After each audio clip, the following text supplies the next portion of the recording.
का मेरा कोई इरादा न था, मोड़ पर मिलेंगे इसका वादा न था। रास्ता रोककर खड़ी हो गई, ये लगा जिंदगी से बड़ी हो गई।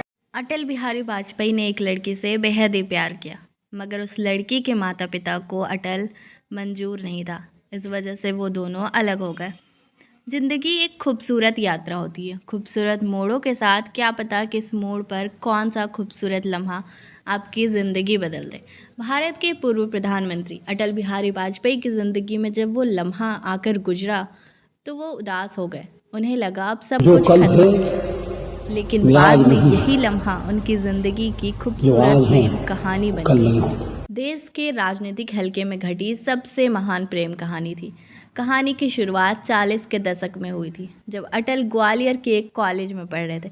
यहीं उनकी मुलाकात राजकुमारी कौल से हुई। बात केवल आंखों ही आंखों में होती रही। ऐसा लगता था कि प्रेम बहुत शिद्दत से की जा रही है। आखिरकार अटल ने इस राह पर कदम बढ़ाने की हिम्मत की और उन्होंने लव लेटर लिखा। लेकिन ये लव लेटर करीब 1.5 दशक के बाद उनकी ज़िंदगी में हमेशा के लिए बदलने वाला। हालांकि दोनों ने अपने रिश्ते को कभी कोई नाम नहीं दिया, लेकिन कुलदीप नैयर के अनुसार ये खूबसूरत प्रेम कहानी थी। अटल बिहारी वाजपेयी और राजकुमारी कौल के बीच चला वो रिश्ता खूबसूरत रिश्ते में बुनता चला गया। राजकुमारी कौल को दिल्ली के राजनीतिक हलकों में लोग मिसेज कौल के नाम से जानते थे। हर किसी को मालूम था कि वो अटल जी के लिए सबसे प्रिय है। मई 2014 में जब मिसेज कौल का निधन हुआ तो अखबारों में पहली बार उनके बारे में खबरें छपी। इसे थोड़ा विस्तार से पहले पेज पर छापा इंडियन एक्सप्रेस ने, जिसे पढ़कर पाठकों ने जाना कि वह अटल जी की जीवन की डोर थी, उनके घर की सबसे महत्वपूर्ण सदस्य थी। पत्रकार कुलदीप नैयर ने टेलीग्राफ पे लिखा, संकोची मिसेज कौल अटल की सब कुछ थी। जिस तरह उन्होंने उनकी सेवा की वह शायद ही कोई कर पाए। वह हमेशा उनके साथ रही जब तक उनका निधन नहीं हो गया। जब भी कोई अटल जी के निवास पर फ़ोन करता था तब फ़ोन मिसेज कॉल उठाया करती थी।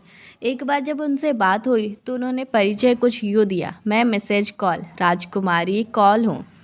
वाजपेयी और मैं लंबे समय से दोस्त रहे हैं, 40 से अधिक सालों से।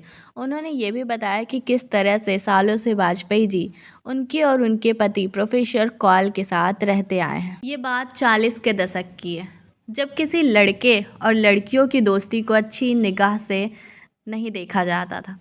इसलिए आमतौर पर प्यार होने पर भी लोग भावनाओं का इजहार नहीं कर पाते थे। इसके बाद भी युवा अटल ने लाइब्रेरी में एक किताब के अंदर राजकुमारी के लिए एक लेटर रखा, लेकिन उन्हें उस पत्र का कोई जवाब नहीं मिला। वास्तव में राजकुमारी ने जवाब दिया था। जवाब किताब के अंदर ही रखकर अटल के लिए दिया गया था, लेकिन वह उन तक नहीं पहुंच सका। इसी बीच राजकुमारी के सरकारी अधिकारी पिता उनकी शादी एक युवा कॉलेज टीचर ब्रिज नारायण कौल से कर देते। किताब में राजकुमारी कौल के एक पारिवारिक करीबी के हवाले से कहा गया कि वास्तव में वह अटल से शादी नहीं करना चाहती थी, लेकिन घर में इसका ज़बरदस्त विरोध हुआ। हालांकि अटल ब्राह्मण थे, लेकिन कौल अपने को कहीं बेहतर कुल का मानते थे। मिसेज कौल की सगाई के लिए जब परिवार ग्वालियर से दिल्ली आया, राजकुमारी कौल शादी के बाद दिल्ली आई जब अटल सांसद थे। राजकुमारी दिल्ली आ गई। उनके पति दिल्ली यूनिवर्सिटी के रामजस कॉलेज में फिलोसॉफी के प्रोफेसर थे। जब अटल ने कौल के साथ रहना शुरू किया तो उन्होंने परिवार की दोनों बेटियों नमिता और नर्मदा को अडॉप्ट किया। अटल बिहारी वाजपेयी के निधन के साथ ही भारतीय राजनीति की सबसे महान लव स्टोरी का अंत हो गया। अटल की दत्तक पुत्री की मुलाकात रंजन भट्टाचार्य से 80 के दशक में हुई और ये प्यार परवान चढ़ गया। वैसे उनकी मुलाकात 1977 में यूनिवर्सिटी के दिनों में हो चुकी थी।